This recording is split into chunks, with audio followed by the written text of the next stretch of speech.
नमस्कार दोस्तों, स्वागत है आप सभी का फिर से हमारे चैनल भक्ति की दुनिया में। दोस्तों, ध्यान, मंत्र, विज्ञान, साधना यह परमात्मा से साक्षात्कार का विज्ञान है। परमानंद की असीम शांति की वह स्थिति है जिसे केवल एक साधक ही समझ सकता है। ध्यान से बढ़कर कोई चमत्कार नहीं। ध्यान की गहन अवस्था में आत्मज्ञान होता है, परमात्मा की अनुभूति होती है, परमात्मा से साक्षात्कार होता है।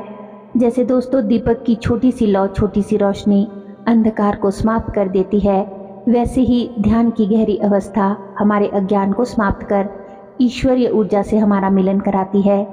इष्ट कृपा से और गुरु कृपा से व्यक्ति के अंदर अद्भुत शक्तियाँ जागृत होने लगती है जो अभी तक सुप्त अवस्था में थी, और यही शक्तियाँ व्यक्ति के अंदर जागृत होकर उसे चेतना की उच्चतम अवस्था तक ले जाती है, जहाँ व्यक्ति भगवान की कृपा से देवतुल्य हो जाता है।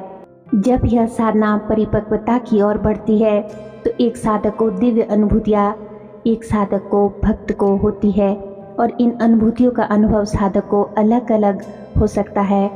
उनकी साधना की गहराई, ऊर्जा का स्तर और इष्ट के प्रति उनके समर्पण पर ही ये निर्भर करता है। तो दोस्तों, आज इस वीडियो में हम जानेंगे कुछ ऐसी ही दिव्य अनुभूतियों के बारे में जो ध्यान के मार्ग में, भक्ति के मार्ग में एक साधक को होती है, और जो साधक को बताती है कि दिव्य शक्तियाँ साधक के अंदर जागृत हो रही है। लेकिन उससे पहले, अगर आज आप हमारे चैनल पर पहली बार आए हैं या हमारे चैनल की वीडियो पहली बार देख रहे हैं, तो हमारे चैनल को सब्सक्राइब ज़रूर कर ले और बेल आइकन को भी प्रेस करके ऑल पर क्लिक कर लीजिए। दोस्तों, अगर आप अक्सर हमारे चैनल की वीडियो देखते तो है, लेकिन अभी तक भी आपने चैनल को सब्सक्राइब नहीं कर रखा है, तब भी आपसे मेरी हम्बल रिक्वेस्ट है कि चैनल को सब्सक्राइब ज़रूर कर ले। वीडियो को बिना स्किप किए हुए अंत तक ज़रूर देखिएगा, तभी आपको वीडियो अच्छे से समझ आएगी। और वीडियो पसंद आए तो वीडियो को लाइक करें, कमेंट करें और अपने दोस्तों और रिश्तेदारों के साथ शेयर ज़रूर करें। तो चलिए वीडियो में देरी ना करते हुए आगे बढ़ते हैं और जानते हैं कि पहली अनुभूति जो है वो साधक को क्या होती है, जिससे पता चलता है कि साधक के अंदर दिव्य शक्तियाँ जागृत हो रही है। दोस्तों, साधक को एक से ज़्यादा शरीरों की अनुभूति होने लगती है। साधक अपने सूक्ष्म शरीर को महसूस करता है, और साधना की एक ऐसी स्थिति भी आती है कि आपको सूक्ष्म शरीर को स्थूल शरीर से बाहर निकलते हुए भी आप देखते हैं। पहले तो आप इसे इस प्रकार से समझिए कि हमारे 3 शरीर होते हैं। पहला हमारा शरीर स्थूल शरीर है, जो कि प्रत्यक्ष आँखों से दिखाई देता है, जिसमें हमारी सारी कर्म इंद्रियां होती है, जैसे आँख, कान, नाक आदि, जिनसे हम एक दूसरे को देख रहे हैं। वह एक स्थूल शरीर को देख रहे हैं। इस स्थूल शरीर के अंदर एक और शरीर विद्यमान होता है जिसे सूक्ष्म शरीर कहते हैं, जो हमें दिखाई नहीं देता क्योंकि यह स्थूल शरीर के अंदर होता है। साथ ही इनविजिबल होता है, अर्थात प्रकट रूप में नहीं होता, ऊर्जा रूप में होता है, एनर्जी रूप में होता है, और इसे एनर्जी बॉडी भी कहते हैं। इस सूक्ष्म शरीर के अंदर एक और शरीर विद्यमान होता है जिसे कारण शरीर कहा जाता है। एक साधक जब साधना की बहुत ही गहराई में जाता है, जब उसकी साधना परिपक्व होने लगती है, तो अपने इन शरीरों को वह महसूस करता है और सूक्ष्म शरीर को स्थूल शरीर से, फिजिकल बॉडी से अलग होते हुए भी देखता है। और हर साधक ये अनुभव करना चाहता है, लेकिन दोस्तों कई बार साधक इस स्थिति में घबरा जाते हैं, भय महसूस करते हैं। तो यह स्थिति कि हम भिन्न शरीरों को महसूस कर रहे हैं, ये समाप्त हो जाती है और वह सूक्ष्म शरीर होता है हमारा, वह स्थूल शरीर में वापस चला जाता है। दूसरी अनुभूति जो साधक को होती है कि ध्यान की उच्च अवस्था में साधक को दिव्य ज्योति या दिव्य प्रकाश नजर आता है। अलग अलग रंगों में, अलग अलग रूपों में हो सकता है, जैसे बैंगनी, हरा, नीला, नारंगी या फिर सफ़ेद या फिर सुनहरा प्रकाश साधक को दिखाई देता है। इससे भी चमकीला और जो सुनहरा प्रकाश अगर साधक को दिखाई देता है तो वह बताता है कि इस स्थिति में साधक का परमात्मा से साक्षात्कार हो रहा है और बहुत सी दिव्य शक्तियाँ साधक के अंदर प्रवेश कर रही है। कभी ऐसा भी प्रतीत होता है कि कोई तेज पुंज का प्रकाश आपके चारों ओर घूम रहा है, या फिर उस तेज पुंज में से, उस दिव्य ज्योति में से प्रकाश की किरणें आपके शरीर में तेजी से प्रवेश कर गई हो। ऐसी स्थिति में शरीर जड़ हो जाता है, सुन्न हो जाता है और कभी कभी ऐसी स्थिति में शरीर झटके भी महसूस करता है। शरीर का कोई अंग फड़कने लगता है। कभी ऐसा लगता है कि असंख्य तारे का प्रकाश बिंदु एक साथ जगमगा उठे हो। तो दोस्तों, यह क्षण जो है वो दिव्य अनुभूति के क्षण होते हैं, परम आनंद के क्षण होते हैं। कभी आज्ञा चक्र में या सहस्रार चक्र में सूर्य की तेज रोशनी घूमती हुई प्रतीत होती है और कई बार इतनी तीव्र होती है कि साधक उसकी तीव्रता को, उसकी ऊर्जा को सहन नहीं कर पाता और साधक की तंद्रा टूट जाती है। तीसरी दिव्य अनुभूति जो साधकों को होती है कि जब साधक गहरे ध्यान में होता है तो एक तेज दिव्य प्रकाश उसे उसके अंदर से साक्षात प्रकट होता है और उस दिव्य पुंज में उसे अपने इष्ट के साक्षात दर्शन होते हैं। कई सालों की साधना के बाद यह स्थिति एक साधक महसूस करता है, क्योंकि यह उसके इष्ट के सगुण स्वरूप के दर्शन होते हैं, साक्षात दर्शन होते हैं, और वो भी निद्रा अवस्था में नहीं, जागृत अवस्था में, यानी साधना की अवस्था में, गहरे ध्यान की अवस्था में।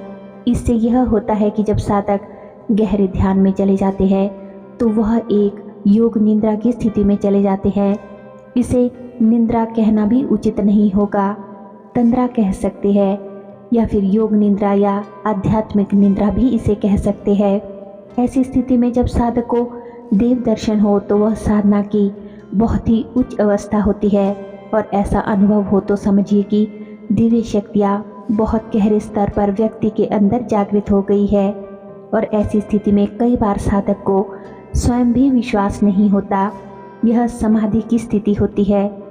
दोस्तों, स्वप्न में इष्ट दर्शन कई भक्तों को तब भी हो जाते हैं जब वह साधना के शुरुआती चरण में होते हैं और यह भी एक शुभ अवस्था है। लेकिन जागृत अवस्था में इष्ट के दर्शन होना, योग निद्रा में इष्ट के दर्शन होना और सशरीर दर्शन होना, ये विरले ही साधकों को हो पाता है और कड़ी साधना के बाद हो पाता है। और यह तब हो पाता है जब हमारे जीवन का एक एक पल, हमारा संपूर्ण ध्यान हर समय अपने ईश्वर के चरणों में होता है, अपने इष्ट के चरणों में होता है। चौथी दिव्य अनुभूति साधक को ये होती है कि उसका शरीर उसे बहुत हल्का महसूस होता है। जैसे जैसे वह साधना की परिपक्वता को प्राप्त करता है, शरीर बिल्कुल रुई की तरह हो जाता है। दोस्तों, जब हम साधना की शुरुआत करते हैं तो हमारी ऊर्जा नीचे के चक्रों पर ज़्यादा केंद्रित होती है, तो शरीर भारी लगता है। विशेषकर नीचे का जो शरीर का हिस्सा होता है वह कई बार बहुत भारी हो जाता है। विशेषकर नीचे का जो शरीर का हिस्सा होता है वह कई बार बहुत भारी हो जाता है।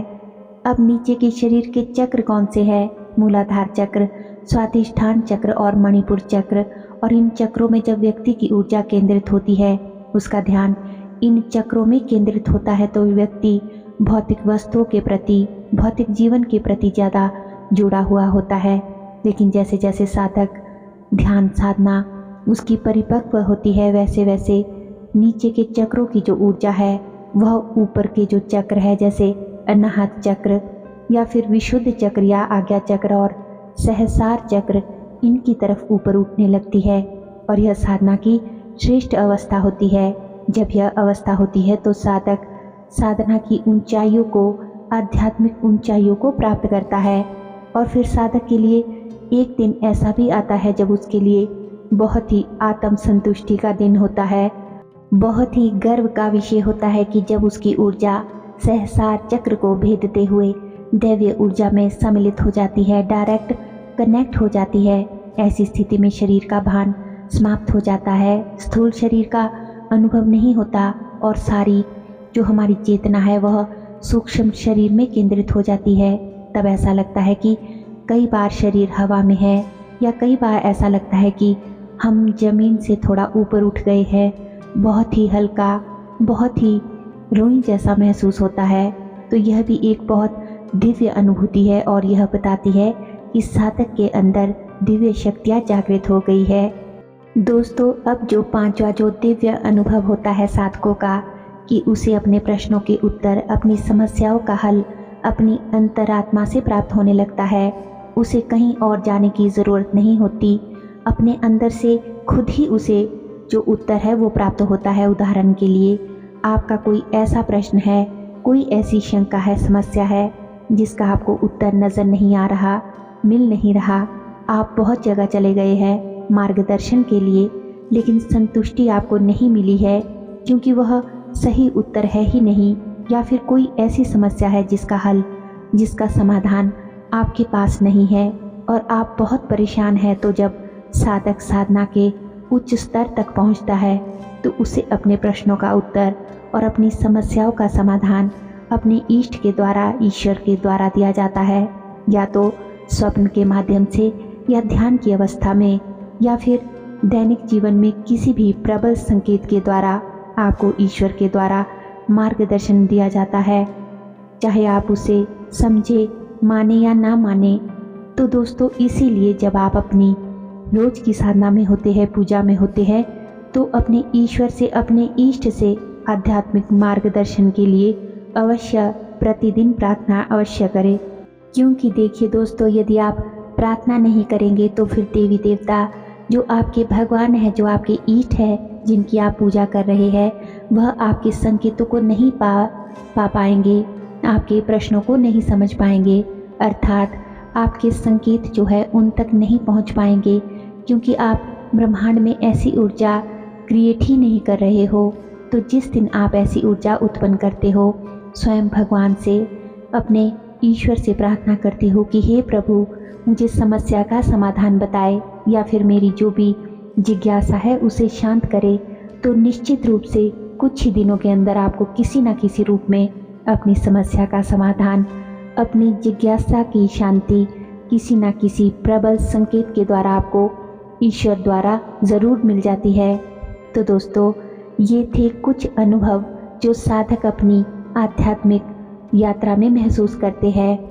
दोस्तों, मुझे पूरा विश्वास है कि आप में से बहुत से साधकों ने इनमें से एक या एक से ज़्यादा अनुभव अपनी साधना में अवश्य ही किए होंगे। अगर आपको इनमें से कोई भी अनुभव हुए हैं तो हमसे कमेंट बॉक्स में साझा ज़रूर करिएगा। और आशा करती हूँ कि आज की वीडियो की ये जानकारी आपको अवश्य ही पसंद आई होगी और आपके लिए उपयोगी भी सिद्ध हुई होगी। वीडियो अच्छी लगी हो तो वीडियो को लाइक करना ना भूलें। और दोस्तों, आपके कमेंट ही है जो हमें मोटिवेट करते हैं कि हम आपके लिए अच्छी से अच्छी वीडियो बनाएं, तो कमेंट ज़रूर करिएगा। दोस्तों, आपके आसपास या जिन्हें भी आप जानते हैं जो आध्यात्मिक पथ पर अग्रसर है, उन लोगों तक भी इस वीडियो को ज़रूर पहुंचाइएगा, ताकि उन्हें भी इस वीडियो से लाभ हो और ज़्यादा से ज़्यादा लोग जो है हमारे यूट्यूब से, फैमिली से जुड़ सके। और अगर अभी तक भी आपने हमारे चैनल को सब्सक्राइब नहीं कर रखा है तो आप सभी से मेरी रिक्वेस्ट है कि चैनल को सब्सक्राइब ज़रूर कर ले। हमारे चैनल पर दोस्तों और भी अच्छी अच्छी वीडियोज़ हैं, उन्हें भी जाकर ज़रूर देखिए। लिंक जो है वो आप डिस्क्रिप्शन बॉक्स में चेक कर सकते हैं।